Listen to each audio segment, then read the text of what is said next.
10, 9, 8, 7, 6, 5, 4, 3, 2,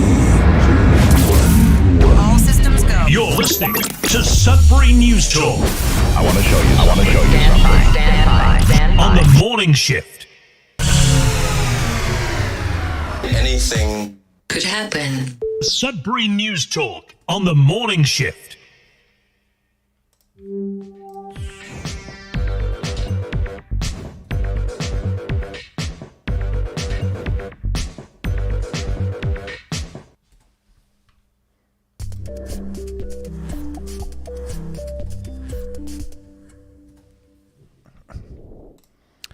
Good morning, everyone. Welcome to Sudbury News Talk on the morning shift. I'm AJ Walsh. Glad to be here with you. Thankful that you're here with us. We're here on Monday, July the 7th, 2025. Glad to be here with you. Thankful that you're here with us on CKLU 96.7 FM on the terrestrial radio and also streaming live on the internet at cklu.ca. Grateful for the technology, thankful for the radio station, grateful for all of the volunteers and those that make CKLU possible for us to bring this show and all other shows that volunteers, hosts bring to the airwaves. And if it wasn't for you, we wouldn't be able to have CKLU. You are the U in CKLU. So thank you for your support, whether you volunteer or you support us financially. We're really grateful for you. We're also streaming at facebook.com/Sudbury News, youtube.com/Sudbury News live. And then afterwards, we're found on demand on x.com/Sudbury News and Sudbury.news, which is our news aggregator. Aggregates all the local news on one webpage. So we're also found on demand there. Make sure to like, share, subscribe, and follow our platforms. We're really grateful to have you guys contributing, mainly commenting. We'll do our best to get your comments up on the screen for those listening, or up on the screen for those watching, red for those listening. So let's dive right in. We'll start off with a little bit of weather. And we got a great show, as usual, planned for you today, because just like you put the U in CKLU, you are the, you make up this show, not only by being on it, but by contributing to the conversation that we're having. And I'm just wondering why my one computer is so very slow this morning. As I'm talking to you, getting ready for the weather, clicking on the weather over and over and over, but nothing seems to be happening.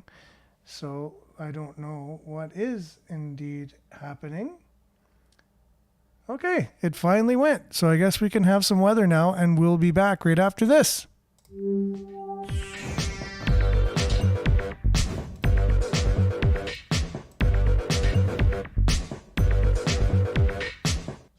Sudbury weather brought to you by sudburyweather.ca. Currently it's 13 degrees. It is cloudy. And today we can expect it to be mainly cloudy. The wind will be very moderate. And the high will be 22, the humidex 25, UV index 8 or very high. Tonight clearing, this evening with a low of 13. So a little cooler overnight, just comfortable during the day. And then tomorrow mainly sunny with a high of 24, humidex 26. So that should be great. And then overnight would be cloudy with periods of cloudiness with a low of 14. Now look at your long range again, right? So you got your mainly cloudy today, mainly sunny tomorrow, 22, 24. Then a 30% chance of showers on Wednesday, 23 is your high. Chance of showers, 30% on Thursday with a high of 23, same as Wednesday. 29 on Friday, mix of sun and cloud. Cloudy on Saturday and Sunday, just like this weekend. So that is your weather, brought to you by sudburyweather.ca. We'll be back with news headlines, your comments, and more right after this.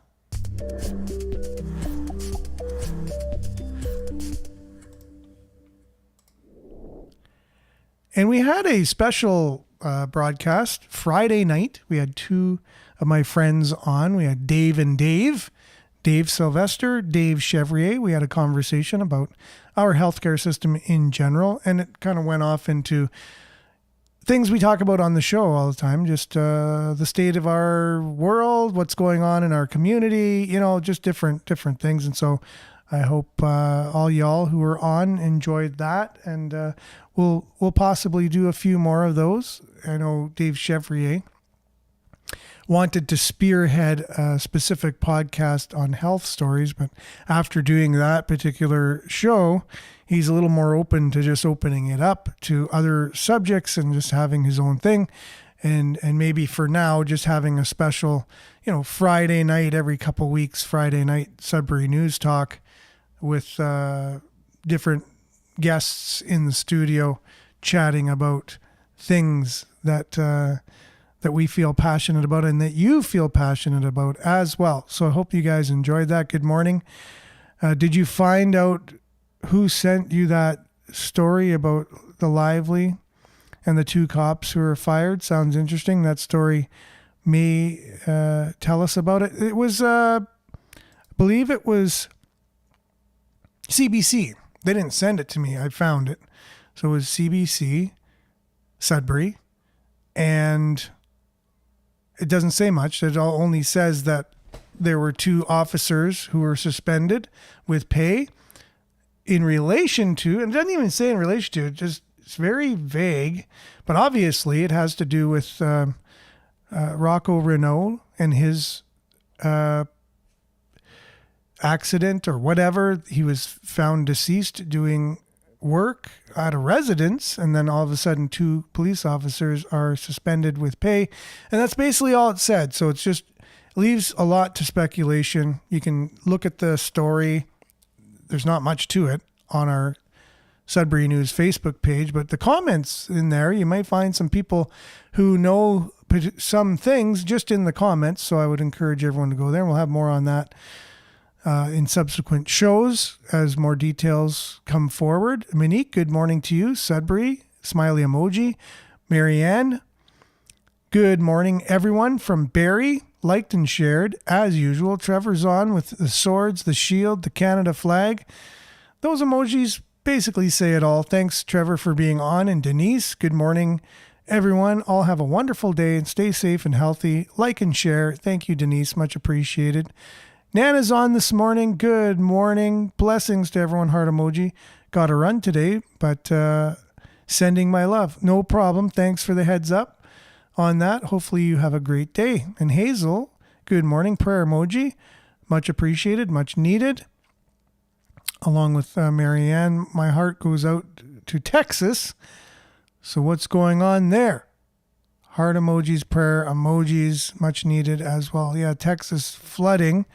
As soon as I heard the Texas flood, I couldn't help but think of one of my favorite albums from Stevie Ray Vaughan, Texas Flood.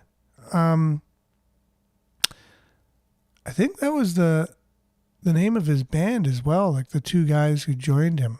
But anyways, it was flash flood. Unprecedented. They said it was the second highest that river has ever swollen in Texas due to just some major rain in a short period of time overnight, and the soil couldn't absorb the rain fast enough because what the soil is made of, and it just accumulated. And unfortunately, one of the parties that got the worst of it was a young women's camp, and a lot of the counselors and young women that were part of that perished. I think the latest count altogether was over 50 people were identified as, or at least we know are deceased, and there's still some missing people as well in there. It's just terrible.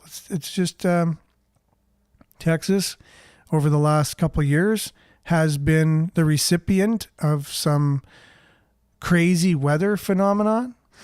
And as we know, the weather, as we talk on this show all the time, it's being messed around with by different people, different parties, and it makes one think that there's a good chance that some of this is happening in Texas. I can't help but think about, the fact that there's weather manipulation and people in high places don't like the politics of people in Texas. I'm just putting it out there that's what comes to my mind, right? I'm not saying that is what's happening. I'm not saying, I have evidence of this or that or the other. I'm just saying that's just what crosses my mind is, interesting how Texas is getting a lot of these weather events.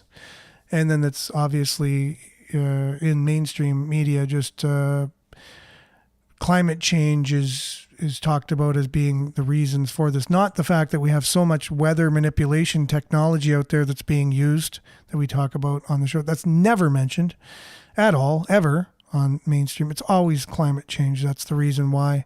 And so we need to make tougher, more stringent policies to do with that. So that's the end of the story from the mainstream media. Marvin, good morning to you out in Alberta. Thanks for being with us. And Andrew, more in Ontario. Thanks for being with us here, Andrew. And David, good morning, comrades.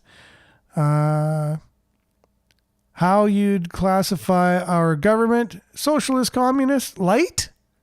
I would say so. That's a good way of putting it. Socialist, communist, light, for sure. Going to be changing their formula pretty soon to be a full-on upgrade to that. But yeah, for now, I think that's what it is. Denise, blessings everyone. Keep lifting the veil. Smiley emoji. The veil is basically a reference to something that's hidden, and we're making it revealed, obviously. So, Larry, good morning, everyone. Good morning to you. And Marianne says, gotta love algorithms. Yeah, those algorithms. We say all the words on this show that big tech algorithms don't really like, so I can't help myself. I just want to be able to just speak the way I speak, but it doesn't help much in terms of getting the show out there. The platforms, basically, if you don't know about us and you don't find us, it ain't going to tell you we're there, that's for sure. Larry says, isn't that horrible what happened there with the flood and the children that were there and the camping trip? Yes, for sure. That is very sad. Leonard, good morning to you. Thanks for being on. Good morning, Sudbury. Belinda, good morning. Your light may not reach everyone, but it will reach those who are seeking it. Keep shining. Really great quote there. Triple heart emoji. And that's true. You just be yourself. You be your best self. And you may not think you're influencing anybody or you're doing much. But at the same time, someone who's out there wanting to find what you have will find you if you continue to be that lighthouse for them, right? So Larry also says your computer is like our government, very slow. Yeah, when I was trying to get the weather on there, oh my goodness, that was excruciating. Okay, so just as people are speaking with each other, I have to kind of moderate that on the fly. Looks like you guys are having great conversations here. So, and Marianne thought it was a good conversation the other night with Dave and Dave. Like to have them back again soon.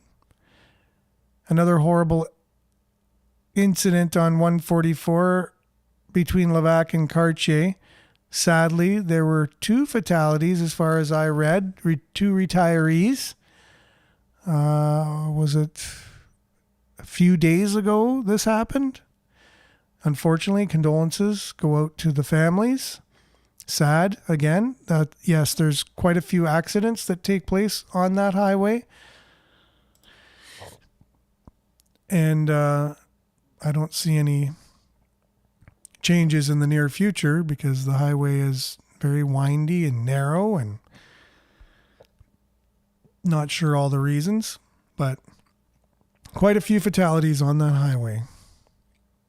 Grand Rising, that's Monique. Thanks for being on. And yeah, Dave's not there. There's a lot of Dave jokes for sure. And I have other friends named Dave, and sometimes we get together and have a little fire at our place. And the one time, there were either 3 or 4 Daves there, and there was only like 6 of us or 7 of us, but half of them were Daves.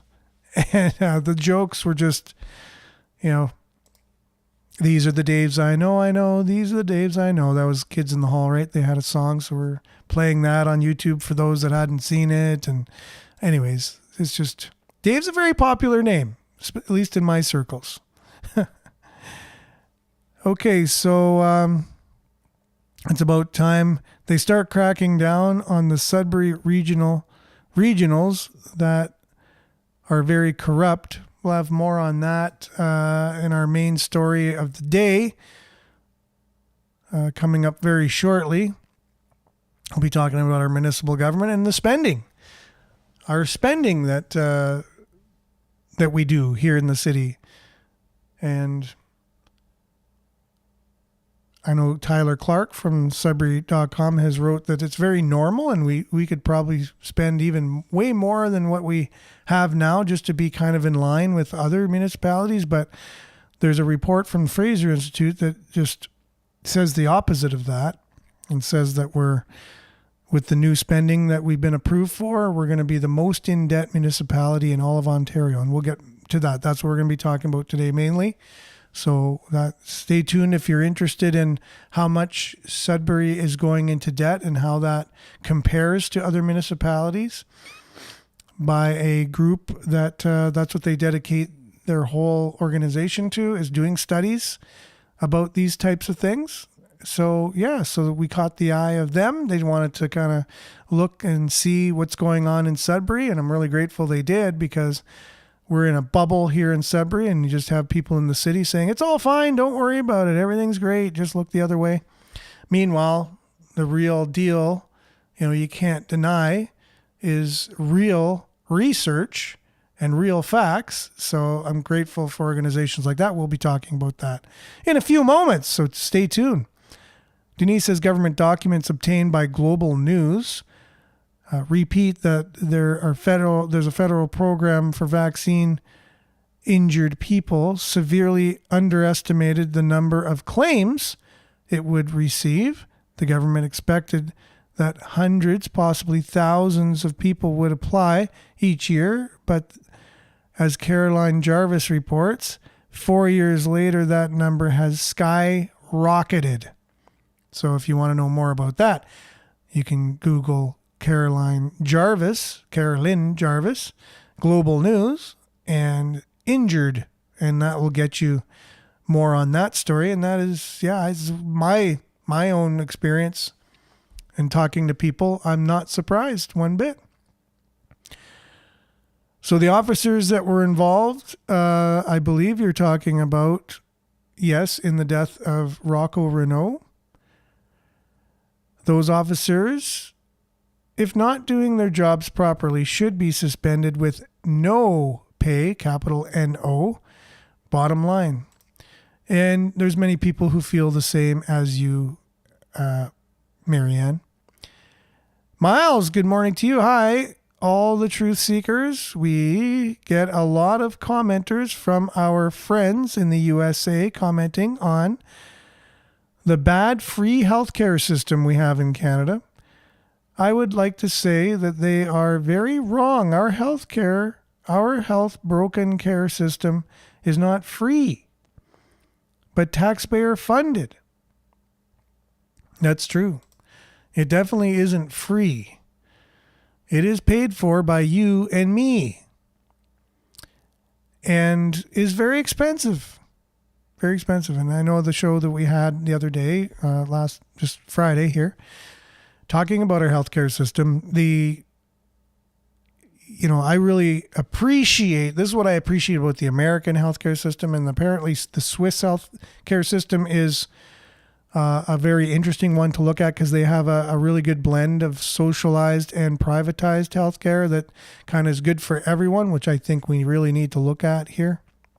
But I like the transparency because I've only experienced the American and the Canadian.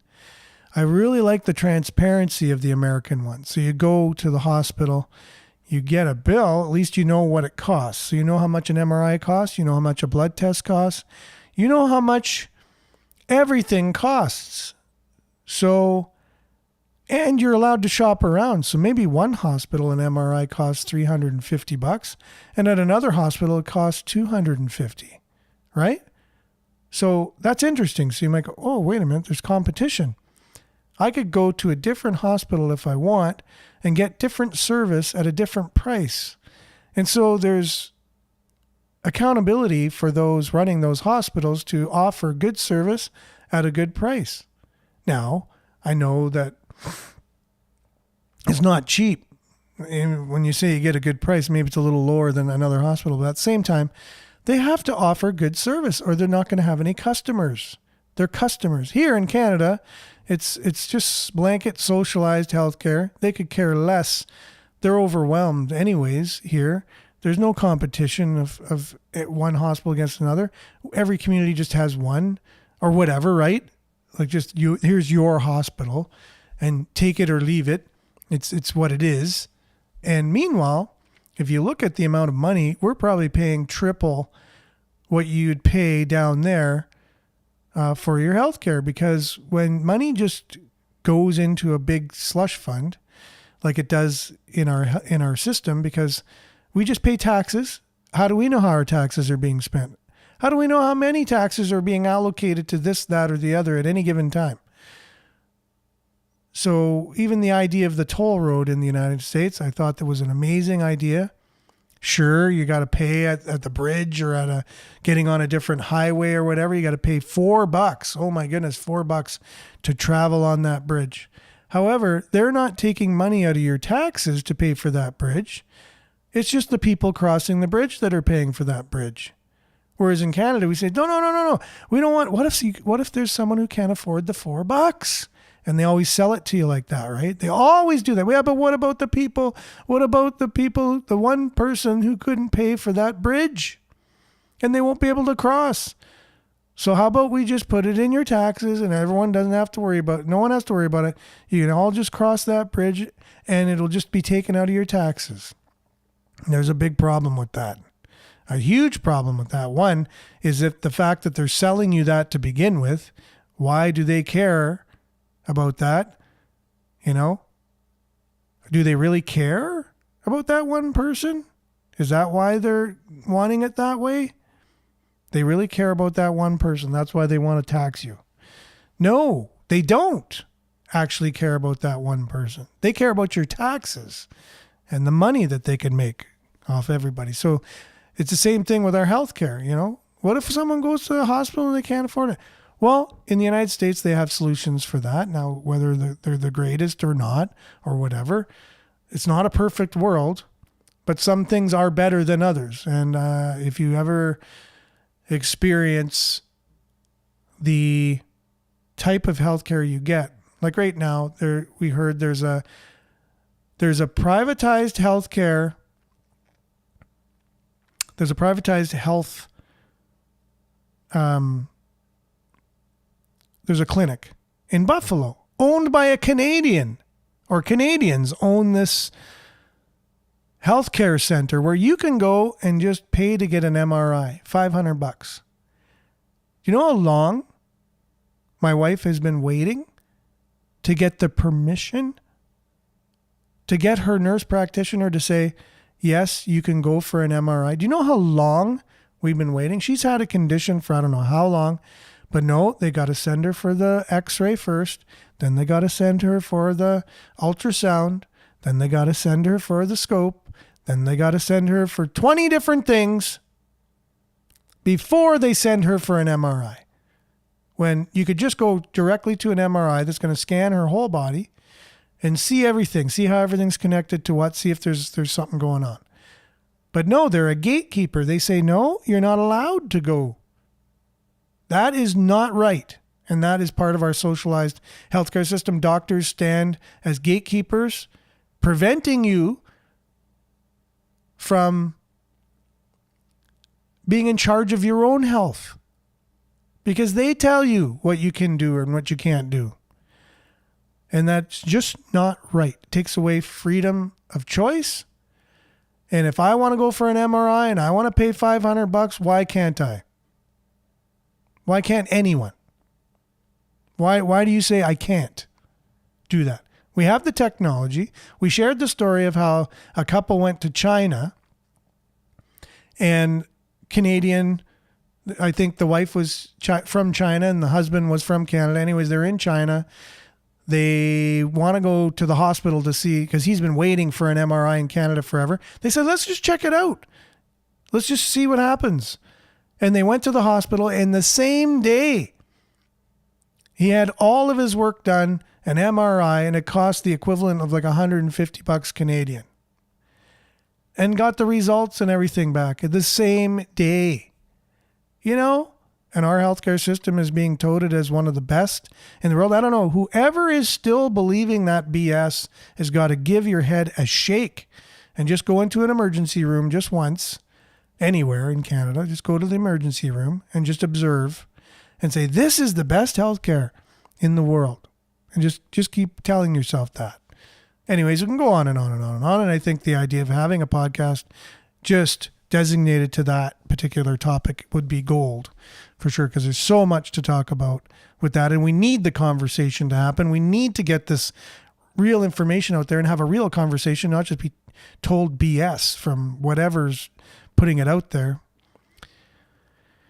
Okay, so now we're just going to kind of move on. I want to cover this story from the Sudbury Star this morning. Saw it and I thought, whoa, this is definitely one that we have to cover on the show.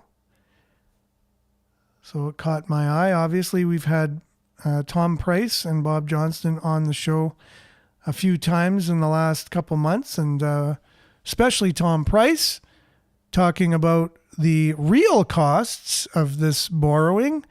And good morning, Sudbury Steffi. Thanks for being on. Grand Rising to you. And so caught my eye. We'll get it on the screen here. Headline, Greater Sudbury will go $600 million in the hole over the next few years. We've talked about this countless times on the show, right? And good morning, Sheila from Quebec. And Jess, good morning to you as well. And you're sharing a link here on Facebook. Much appreciated. I don't know what the link is, but thanks for sharing it. Much appreciated. That's what we do here on the show, as we just have conversations with each other. And we also have Brian joining us here. Good morning. A lot of people joining us here.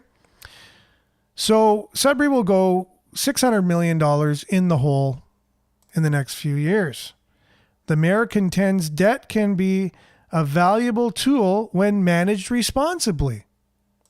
So that's our mayor, right? And you remember what his job was just before becoming our mayor, right? He was Sudbury's MP for the Liberal Party. And as you know, many of you might have voted for the Liberal Party with the Elbows Up campaign and the new installed leader, former Bank of Canada dude. And they like to spend. Justin Trudeau, doubled the debt for Canada. Every prime minister in Canada got the debt to a certain point, and he just single-handedly doubled it. And now Mark Carney is going to raise it even higher, our debt. And it's like giving your spouse your credit card and they're just spending out of control, and you're trying to tell them, look, I don't think this is good. And they just keep spending and spending and spending. You know what happens in your household when that happens, and that's what's going to happen to our country. Well, our mayor comes from that type of thinking, right? To just go in debt to no end. And I guess, as his former leader said, the budget will just balance itself. It just seems like that's the type of thinking, because they just spend to no end. But he's saying that it can be managed responsibly. debt can be a valuable tool. So, and I guess it could be correct if you possibly use it responsibly, but it doesn't look like that's what's going on here. It just really doesn't. I don't get that feeling it's going to be managed responsibly. It's not managed responsibly on a federal level, that's for sure. And our mayor comes from that camp. So news that the municipal debt will reach $600 million in the coming years. This is coming from the Sudbury Star again, right? So in the coming years has caught the attention of Vancouver-based Fraser Institute. And they are a right-leaning think tank whose mission is to measure and communicate how government policies affect the lives of Canadians. Now, how could anybody have a problem with their mission, their mandate? Their mandate is to measure and communicate how government policies affect the lives of Canadians. Now, if I was to tell you, look, there's an organization out there that measures and communicates how government policies affect you, do you think that's a good cause? Do you think that's something that you would appreciate? Everyone would say, of course, I want to know how government policies affect me. And right-leaning, meaning they are fiscally responsible. Conservatives, historically, one of their main good points is that they balance budgets. They don't spend outrageously. They try and make sure that the spending is done responsibly, right? So you can see where this think tank kind of is leaning towards. In an article published on June 28th, author Livio Di Matteo asked how much debt is too much for one municipality. As Di Matteo points out, Greater Sudbury's debt is growing, and once new debt of nearly $260 million is secured, the city will have the highest municipal debt per person in Ontario, even surpassing Kingston, which is at $3,284 per person. Just 2 years ago, the city ranked sixth in terms of per person municipal debt. Across Ontario, the average municipal debt per person is only $913. So the average municipal debt per person in Ontario is $913. And you compare that with Kingston, which we are now going to surpass, which is $3,284. That's more than 4 times the average debt per person any municipality has in Ontario, right? So it's around 4 times. So the municipal debt in Sudbury has hit $341 million, and within the next few years is expected to expand to $600 million. Di Matteo writes, this level of municipal debt, given a population estimated at about 180,000, ultimately means a projected per person municipal debt is $3,333. So 4 threes. Easy to remember that, right? If you're talking to your friends and saying, hey, I heard this article being talked about on Sudbury News Talk, saying that the city per person debt will be, you can remember it, $3,333 per person, which is the highest out of any municipality in Ontario. The average being a little over $900 per person is the average debt per person of any other municipality in Ontario. So that's pretty crazy stuff. As Di Matteo notes, Greater Sudbury had one of the lowest per person debts per person in the province until about 10 years ago. By 2020, however, Sudbury's total municipal debt outstanding per person had reached $1,543, so $1,543, and its per person debt in 2020 was 125% higher than the Ontario major municipality average of $685 and 51% higher than the regional municipality average of $1,024. So we're already higher than the average by far. The debt occurred prior to 2020 was about $75 million, but DiMatteo points out Greater Sudbury's debt has soared since 2014. 2014, yeah. In 2014, its total debt was $18.98 million, so $19 million, just under $200 per person. With debt projected to peak by 2027 at about $600 million, this will generate a per person amount of, like we said, $3,333, which represents a nearly 1,700% increase. So, if you say 10%, 20%, a 50% increase, 100% increase, you're like, whoa, 100% increase. That's like crazy. Well, this is 1,700% increase. That's a big increase. And a 1,600% increase in per person debt by 2027. He notes, indeed, from the 2014 to 2023, Greater Sudbury's per person municipal debt outstanding grew by about 840%. This was the largest percent increase in Ontario's 35 major municipalities over this period. So look, we're the best. We're the best at getting the most debt. That's great. At least we're the best at something. Maybe they'll fix our roads. No, that's not what the money's for. The money's not for the roads. The mayor's office confirmed last night that the city will secure $124.4 million in additional debt to support bed redevelopment at Pioneer Manor.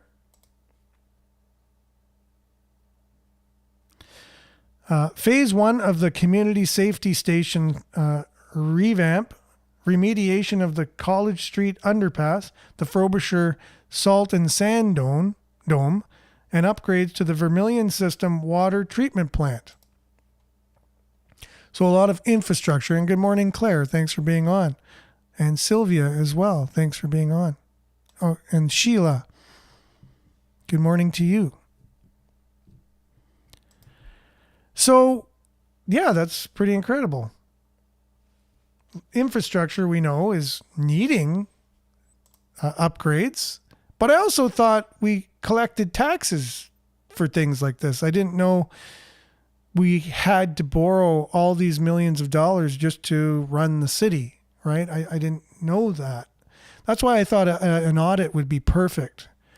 Like the idea of auditing the city, making sure that what we're spending our money on now is, it's efficient, it's accountable, and make sure that there's no misspending out there. Because if we're already misspending money and then we're going out and borrowing more money to do the things we should just be spending money on by the taxes we're collecting in the first place, then there's a problem. And if we don't know that, how could we change anything? So we need a third-party arm's length audit of the city, because we can't have somebody within the city doing it. You just can't. You can't have a paid employee of the city doing the audit of the city, because they're not going to see the things that need to be seen in order to hold the city accountable. You can't have a police officer investigate his own criminal activity. It just doesn't work. Like, I'm just giving an example. I'm not saying the city's doing anything criminal. I'm just saying it's the same idea. You can't have someone investigate themselves. But I also know federally, the Liberals are historically guilty of doing this type of thing. They just investigate themselves. They don't like outside parties doing it. They shut that type of activity down so that way they don't have to be held accountable. And we see this happening now in our own city, right? Okay, so the city will also acquire a debt of $135 million to pay for the event center.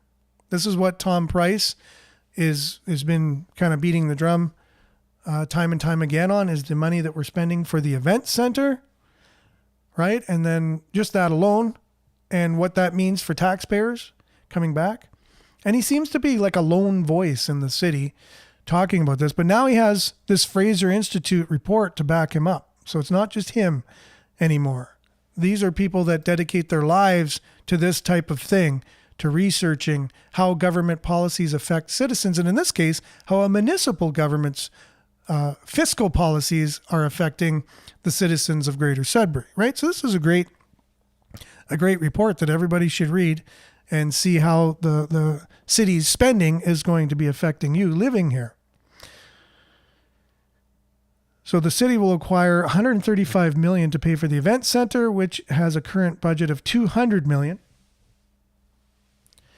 The city secured debt in 2020 of $200 million. At that time, $90 million was set aside for the event center. Once all the debt had been secured, the city will owe approximately $600 million plus interest. Last month, the Sudbury Star indicated debt would top out at about $500 million, as there was some confusion surrounding the event center. That's interesting. Mayor Paul Lefebvre told the Sudbury Star last month the city remains in a strong financial position. While $600 million may seem unsurmountable, he said, the city is well within its limits. So that's the mayor's statement, given what we're just talking about. We're the most in debt after this loan. The next bit of debt, the next debt that we're going to be taking on will put us the highest by far per person in debt out of any other municipality in the province. So this is what the mayor had to say about that, right? While $600 million may seem insurmountable, he said, the city is well within its limits. So again, the budget will balance itself, as his former leader was very public, I don't know how the heck a budget balances itself, but I don't know, in your house, does your budget balance itself? So if it doesn't balance itself when you're dealing with thousands of dollars, how does it balance itself when you're dealing with millions or billions of dollars? I don't know how that works. Maybe you can enlighten me and tell me the formula of that, Mr. Mayor. I understand the debt is something residents watch closely, and rightfully so. He said, Greater Sudbury is in a strong financial position with debt levels that remain well within manageable limits. Our AA plus credit rating from the S&P reflects confidence in how we manage our finances and plan for the future. Well, I'm sure that's going to change at some point, because you can't be the most in debt municipality out of any other city and still maintain a credit rating like that. The mayor said it is also important to remember that under current provincial legislation, municipalities can spend up to 25% of their source revenues on debt servicing. Well, then why aren't all the other municipalities doing it, Mr. Mayor? Why are we the only ones? Why are we the leaders of this? Like, what is this? Do you have some secret sauce that you're not sharing with all the other mayors? Of this is this new way to go, is just go as much as you can into debt, and it's the best way of managing your finances? I don't know. Right now, Greater Sudbury is only spending 4% of source revenues on debt servicing, well within prudent limits, he commented. As our independent auditor recently noted, our financial books are about as clean as it gets. Oh my goodness, this article is gold. I have to print this off, put it in a frame, because in about 10 years from now, we're going to reread this and we're going to show you how laughable some of these statements are. During a meeting with the Finance Committee last month, our audit partner with KPMG office said $341 million is not a small number, although he acknowledged the municipality is vast. Yeah, it's big for sure. When you look at the amount of debt the city of Greater Sudbury has outstanding on a per household basis, it is consistent with Peterborough, North Bay, and Thunder Bay, Poloni told councillors. Once you adjust for relative size, you'll find your debt land is consistent with other municipalities. Admittedly, some are lower than you, Well, again, this Fraser Institute just takes statements out like that, where just people are just talking out, certain parts of their bodies, and just looks at the facts, right?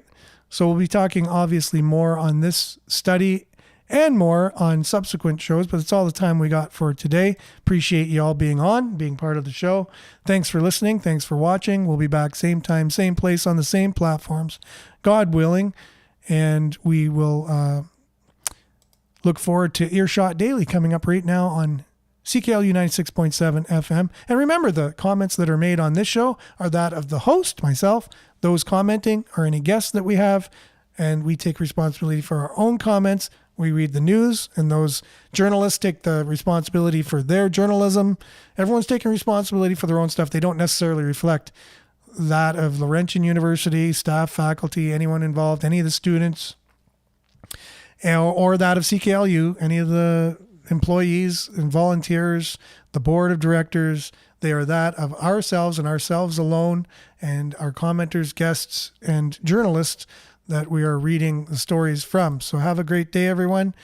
Stay safe, and we'll see you same time, same place tomorrow. Ciao for now.